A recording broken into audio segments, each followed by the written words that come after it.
প্রিয় ওসমান হাদি, তোমাকে আমরা বিদায় দিতে আসি নাই এখানে। তুমি আমাদের বুকের ভেতরে আছো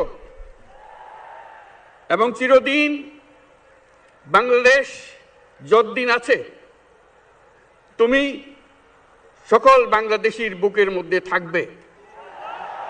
এটা কেউ সরাতে পারবে না। আমরা আজকে তোমাকে প্রিয় হাদি বিদায় দিতে আসিনি। আমরা তোমার কাছে আমরা ওয়াদা করতে এসেছি। তুমি যা বলে গেছো সেটা যেন আমরা পূরণ করতে পারি, সেই ওয়াদা করার জন্য আমরা একত্র হয়েছি।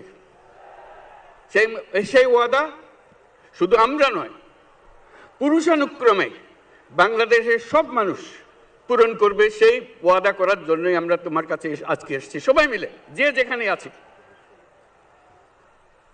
আমরা তোমার যে মানব প্রেম, তোমার যে ভঙ্গি, মানুষের সঙ্গে উঠা বসা, তোমার যে রাজনৈতিক দৃষ্টিভঙ্গি, সবাই প্রশংসা করছে।